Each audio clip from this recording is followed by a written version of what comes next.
Welcome back, guys, to another video. Today I want to go over what to expect in dental hygiene pre-clinic, not actual clinic where you have real patients, but pre-clinic when you are practicing on your cohort, your other students in the clinic. So today I want to go over a list of things that I've experienced and what you can look forward to when you are in pre-clinic. Please just pay attention to when I'm saying my personal opinion, because every time that my personal opinion comes up, that doesn't mean that it's going to happen to you. So just be mindful of that.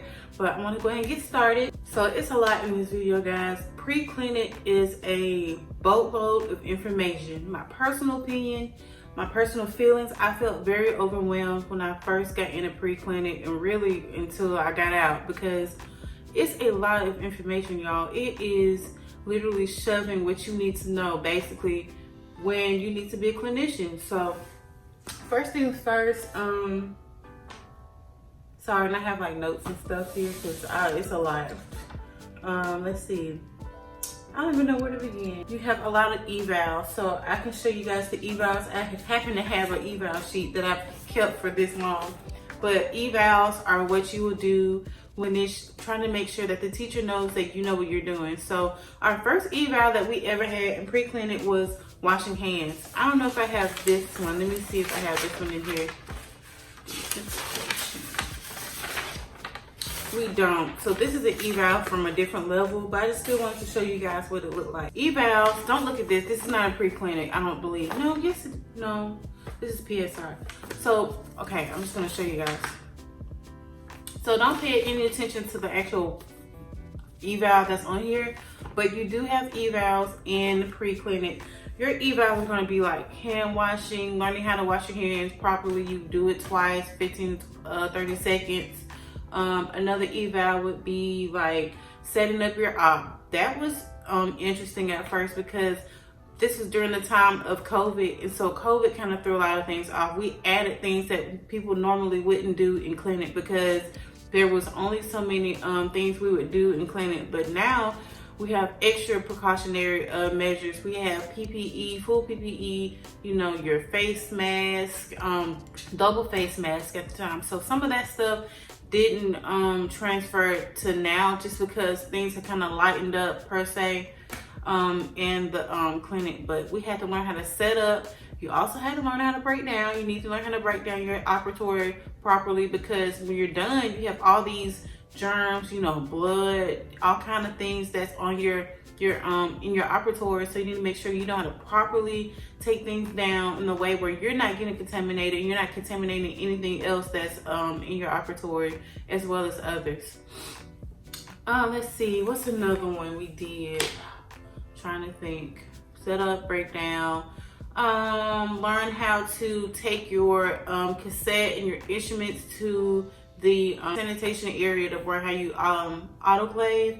You autoclave, you put in the ultrasonic, things like that. Learning how to bag your instruments properly. Learning how to bag the instructor's instruments, because those are theirs, and you need to make sure that you notify them like, hey, this says INS for instructor. This is my name, my date. This is my bag. These are my cassettes.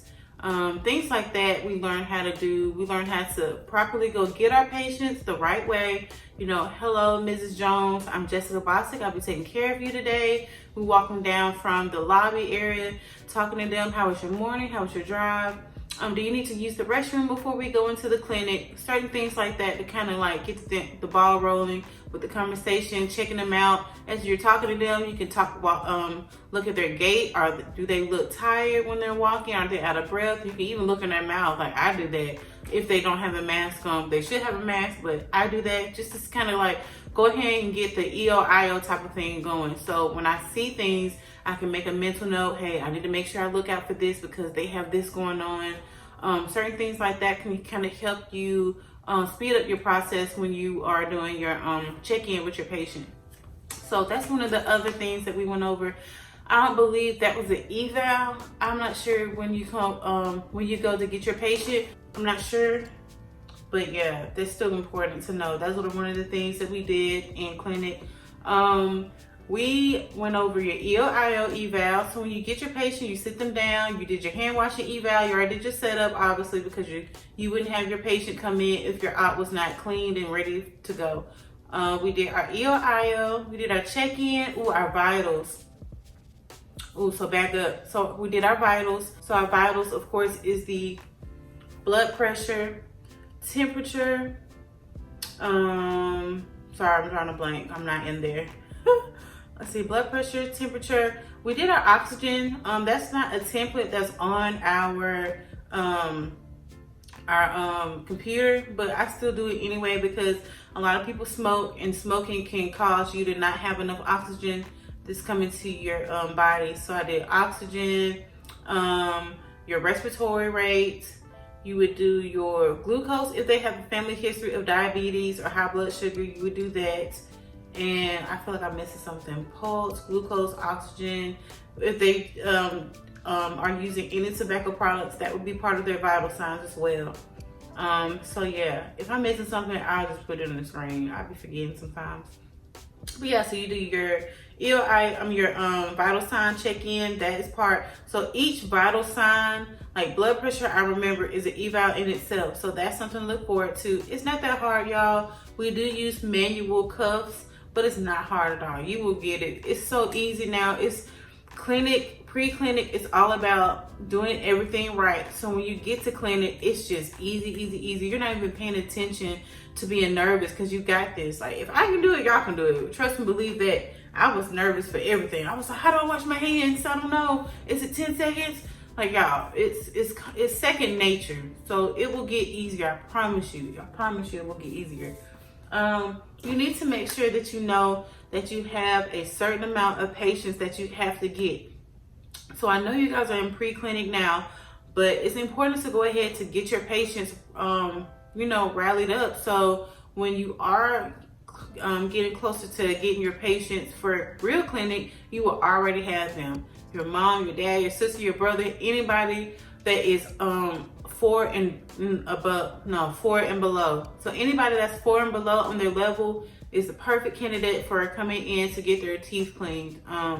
Both the easier the patient you have and you work your way up, the better. Don't start with somebody that's like a 4, then you have to do all this probing, they got gingivitis. Like, try to make it easier on yourself so as you level up, it's easier to handle. If you start from the top, it's like, ooh, you get overwhelmed, and you'll get, for me personally, I feel like you might get disappointed and you start to get discouraged when you feel like you're missing things because they have gingivitis, they have these 4mm pockets, that's false pocket, it's just inflamed. So that's just my little tip. Try to start off with, if possible, start off with a level 1. But you will have plenty of help from your teachers and your instructors. It's not like they're just gonna throw you to the wolves and expect you to fight them off. It's not like that at all.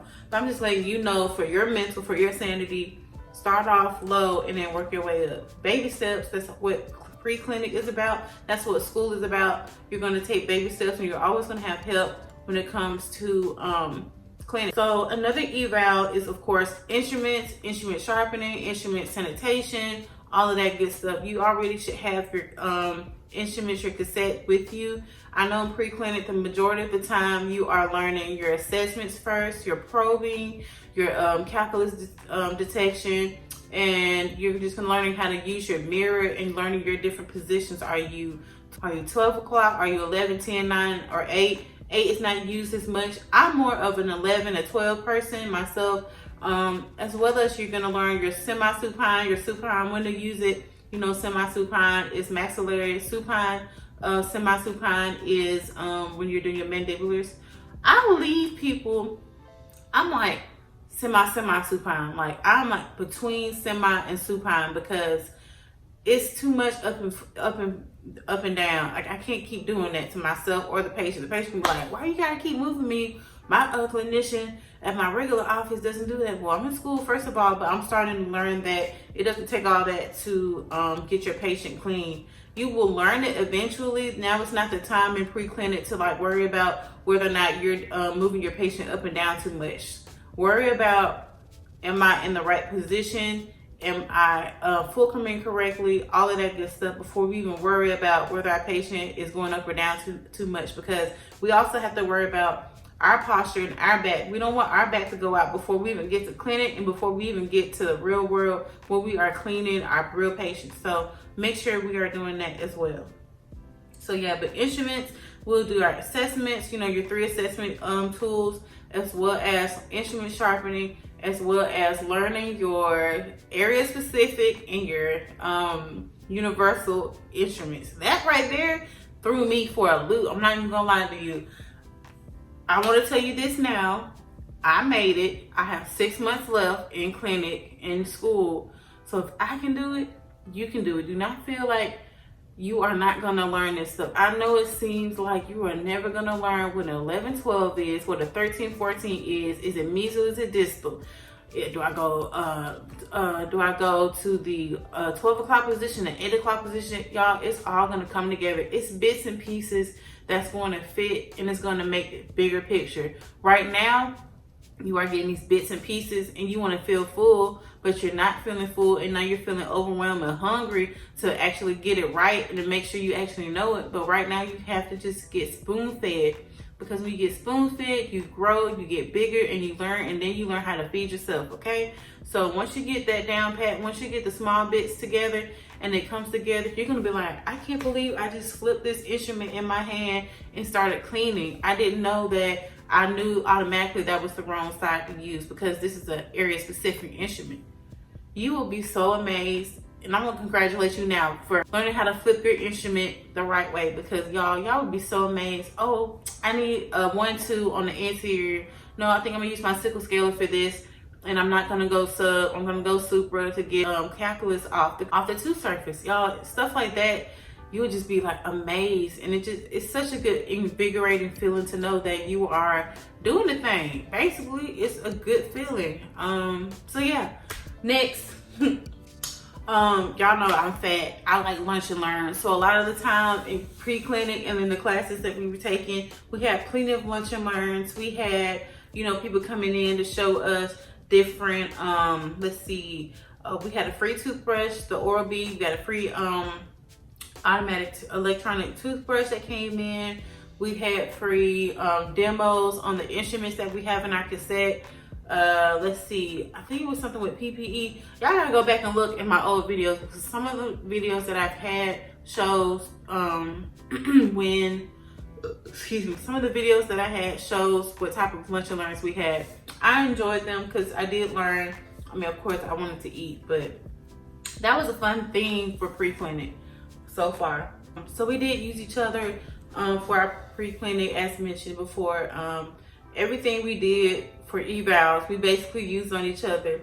We just had some really good times, interesting times. Have we hurt each other? Yes. Have I been hurt? Yes. But it comes with it, guys. That's what pre-clinic is about. It's about learning with each other. You guys can go back and watch when, like, me and my classmate Nisi were just cracking up. We were doing our EO-IO, and she would just lean me back, and she would lean me back too far. For those who are in clinic, you know, if you push one button, like the whole chair would just start folding on yourself. Like, it's crazy. So we had a lot of good times learning with each other, because you need each other. You need your classmates to lean on. You need your classmates to lean on. It's like I said, it's overwhelming. It's a lot of information. You are learning so much information in a short time. Especially for me in my specific school, it's 2.5 years, but it started off 2 days. Now it's 3 days, but it was a lot of information in those 2 days, guys. It's a lot, but it's okay. You're gonna learn it. I just want you to be mentally prepared to know that you're gonna have to kind of like lighten up your social life, lighten up on the extracurricular activities, because this is gonna be a career. So you need to make sure you are getting this information, or you can't move forward. So that's really important, and you gotta lean on each other. We practiced with each other.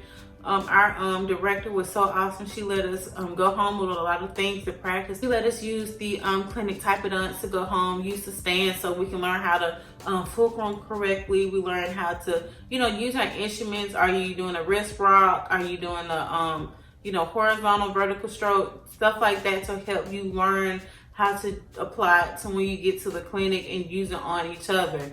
I did scrape quite a few gums when I started in pre-clinic. A lot of bleeding happened. I apologize and I thank you guys so much for letting me use you. I love you guys so much, but I'm better now. That just comes with it, y'all. It's clinic. You're supposed to make mistakes. Better for you to make those mistakes in clinic than in the real world where somebody can see you. Hello? So don't try to make a mistake, but if you do, it's okay. Don't feel bad about it because they're gonna be doing the same thing to you. They're gonna be scraping your gums. It's okay, y'all. Y'all signed up for this and y'all make it through. You just gotta stay encouraged. So the next thing on here is, so I wanted to also show you guys our daily grade sheet for clinic. So I'm gonna go over the list. It's some rules in the back and it's some information on the front. So I'm just gonna show you this. So that's the front and this is the back.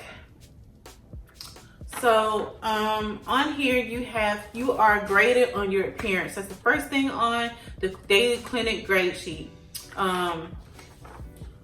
So you also, of course, you sign your date, your name, what clinic you are in, AM, PM, the time, so they'll know, because sometimes we had morning clinics, sometimes we had afternoon clinics.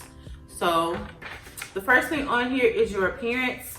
Guys, you have to come in here looking right and ready. You cannot be coming in here looking raggedy, making like your shoes dirty, your socks all kind of crazy ways, your hair messy. You cannot have fingernails that goes past to where you can see them. You literally have to look and see, are my fingernails too long or not?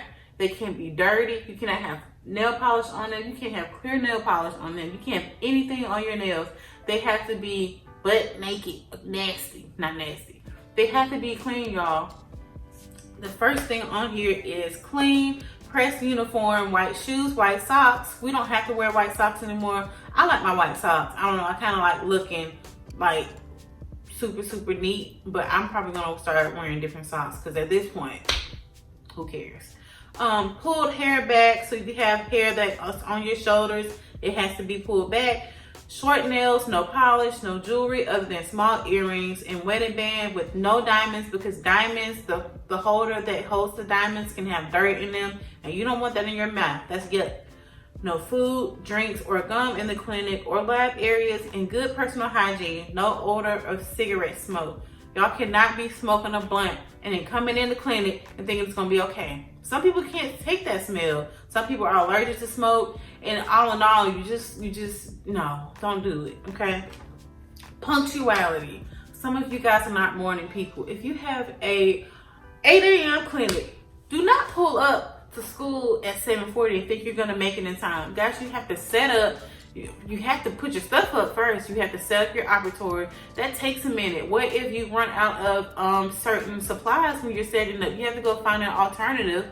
By that time, it's already past your time to go get your patients, to go back in, set everything up, to start putting in their information, their health history, their drugs. Y'all, you're gonna be late and you're gonna be marked off. Don't do it. I personally only live like 20 minutes away from my school. Clinic starts at 8 a.m. for me. So what I do is I like to wake up early. I'm a morning person. I get up at 5:50, sometimes earlier. I go ahead and get started, warm my car up. I already have my food prepped from the day before because there's no point in me even prepping. I don't like to leave the campus to go get lunch, so I go ahead and make sure my food is prepared. I have that already ready. Go do my thing. I'm on the road by 6:30. I'm on the road. 6:30, what I say, I live 20 minutes away, so that gives me an extra 10 minutes, I believe, because 6:30, I live 20 minutes away, so really by the time I pull up to school, because I drive a little fast, I pull up around like before 7 o'clock. I'm there pretty early, and I just sit in the car, I do my thing. I usually just read, or I'm on YouTube, just kind of like, you know, get myself started, put me in a happy mood, whatever, and I do that. So make sure you guys are on time. The earlier the better, y'all. It's okay to pull up and sit in the parking lot. I can promise you that. It's better than being stuck in traffic, because where I live, there's always something going on in the morning. Around 6:50 is usually when people start acting crazy, and I don't have time. I don't. Also, professionalism. You have to have a positive attitude, cooperative with students, patients, and instructors. You showing initiative and finds clinical work to do during each session. All right, so professionalism, you know how to act, y'all. Y'all are grown enough to know. I don't even have to go into it why you should act the way you should act when you're in clinic. Now, if you don't know how to act, they can show you. I can promise you that. It's no sense of acting crazy. You guys know that when you're in the real world, you are going to have to act appropriately. It's common sense. I feel like it's common sense. Yeah, it's nothing really to explain. You know how to act. Time management.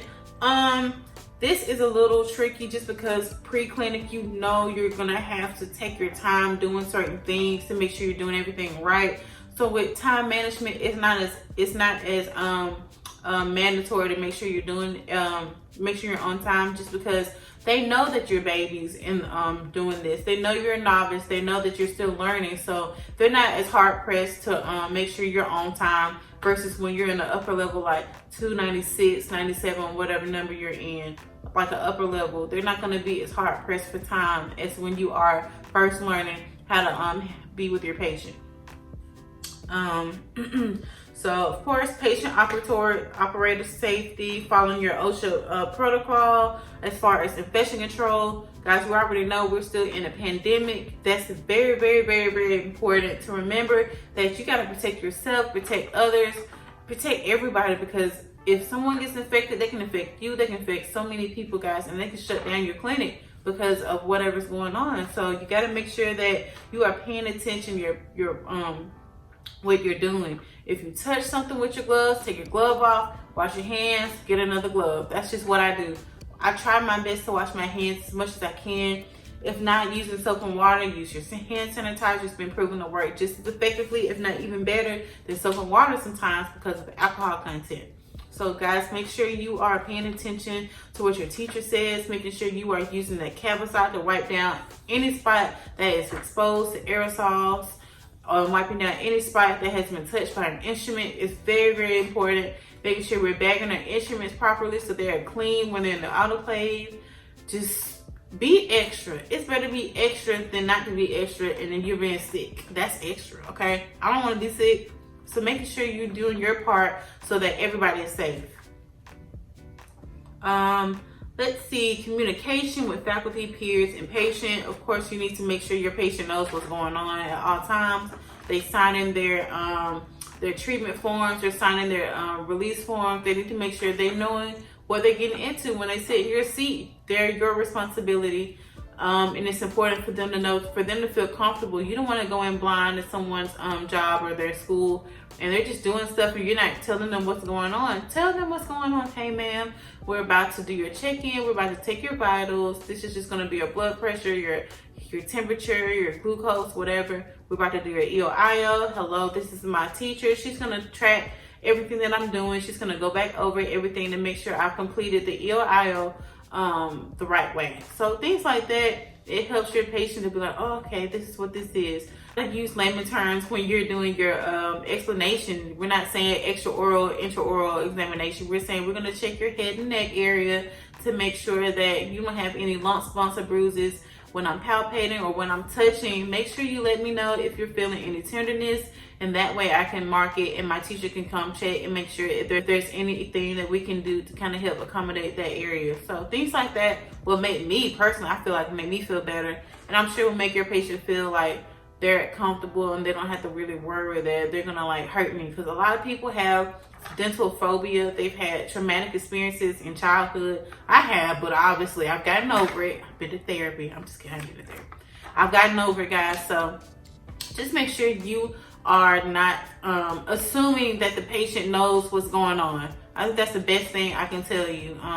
Always educate your patient so they're comfortable.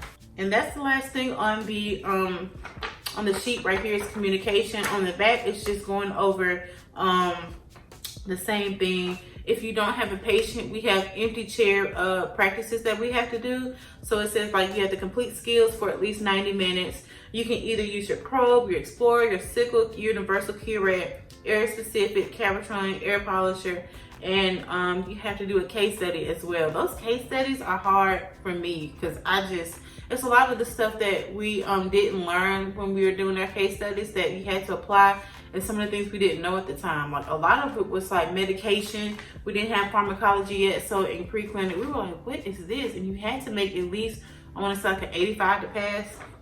So for me, that was a little difficult. And it also has down here at the bottom how many points to get taken off for depending on what level of clinic we are at. So if you're in the beginning stage, it's like 192 through 194, you will only receive like 2 or lower errors in that section. Now, when you jump up to like 297, you get 0 because you know what you're supposed to be doing now. When you're finding calculus, you know you're supposed to blow air on that area to make sure you've scaled it all the way. You're supposed to make sure that you go back and explore to make sure you don't feel any bumps or snags when you are exploring, and make sure you got it all. You don't want to leave any calculus, because the whole point of getting your teeth clean is to clean out the calculus and the plaque. If you leave it, it's like you're not doing your job. Okay? So yeah, that's that. What is this? I just grabbed things, y'all. Oh yeah, so, this is perfect. So this is for your patient education oral hygiene instructions. So that's that.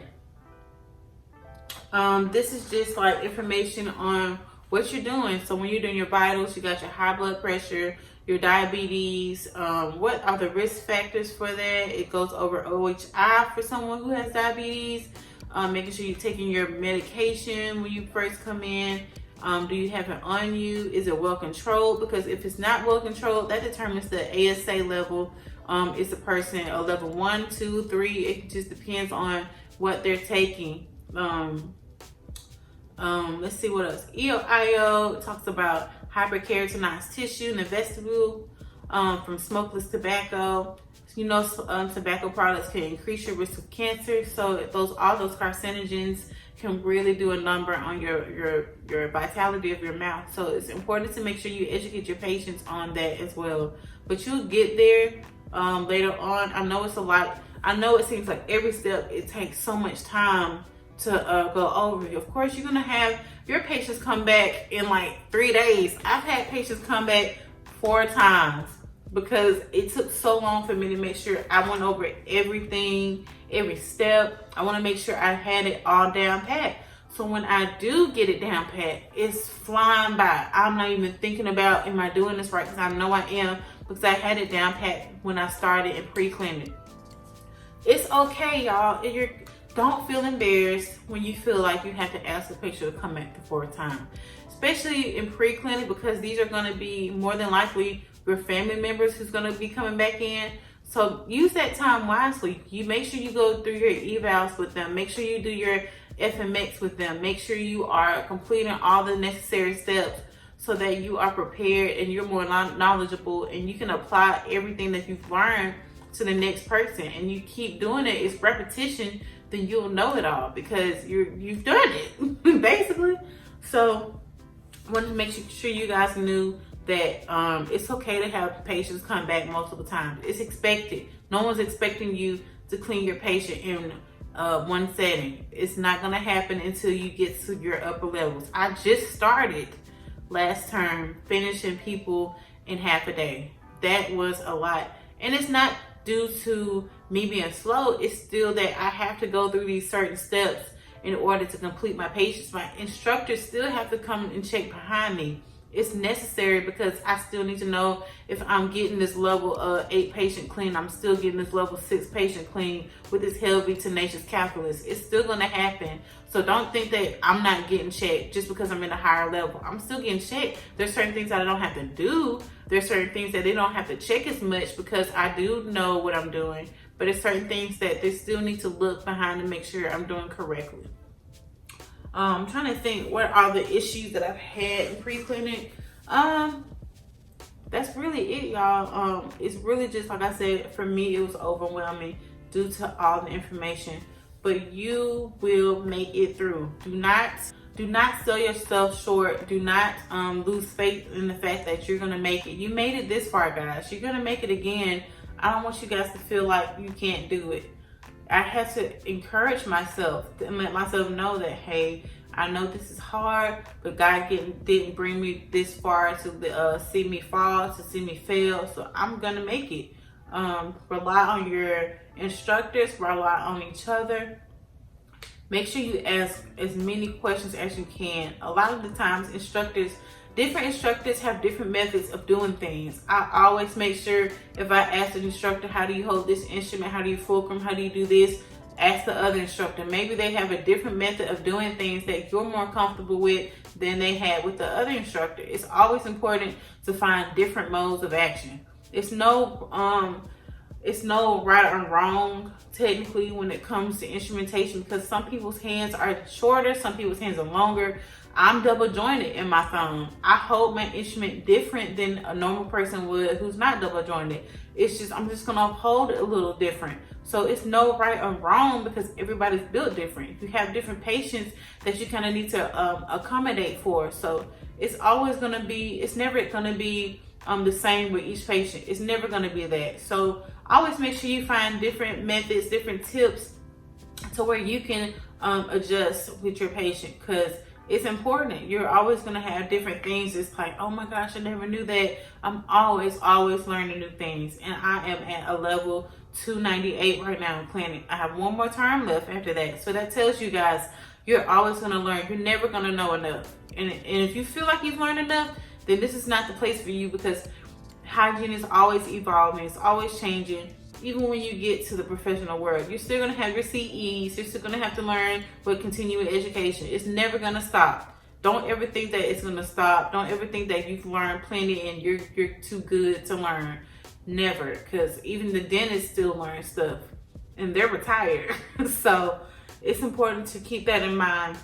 So shout out to you, girl. I appreciate you requesting this video. It was a pleasure doing this. I hope it helped. I know it's all over the place. I'm type B, y'all. I'm not organized. I just don't. That's not me. I'm not going to start now. I'm 26. I'm not doing that. But yeah, I wanted to make sure you guys just had a little insight on what to expect in pre-clinic. Pre-clinic is the best thing that could ever happen for you. If you don't pass pre-clinic, you can't go forward to real clinic. So take in as much as you can while you can. It's going to be okay. Stay encouraged, y'all. Please don't give up. I know this is the prime time when people want to leave clinic, leave the school, leave the program because they feel like they can't learn it all. I promise you will. I promise once you get past this, it's free game. It's up from here because you've learned everything. You've learned the stuff that you need to apply to clinic. So do not leave. Don't give up on yourself. You deserve this. You can do this. I made it. Like I said, if I can make it, you can make it. And it is what it is, okay? So shout out to you, girl. Hit me up because you were supposed to see me and I didn't see you unless I didn't see you, because I'll be paying attention like that. But let me know if you guys have any more videos that you want me to do. Y'all, I'm here. I'm here for you. If y'all have any videos that y'all want to see, let me know. I got you. This is what I do. I just hope that this video gave you enough information to kind of make y'all feel better when it comes to clinic. I know it's a lot, but you got this. This is like one of the best careers you could possibly have. So I encourage you guys to keep moving forward, stay encouraged, ask questions, and y'all got it. So I'll see you guys next time.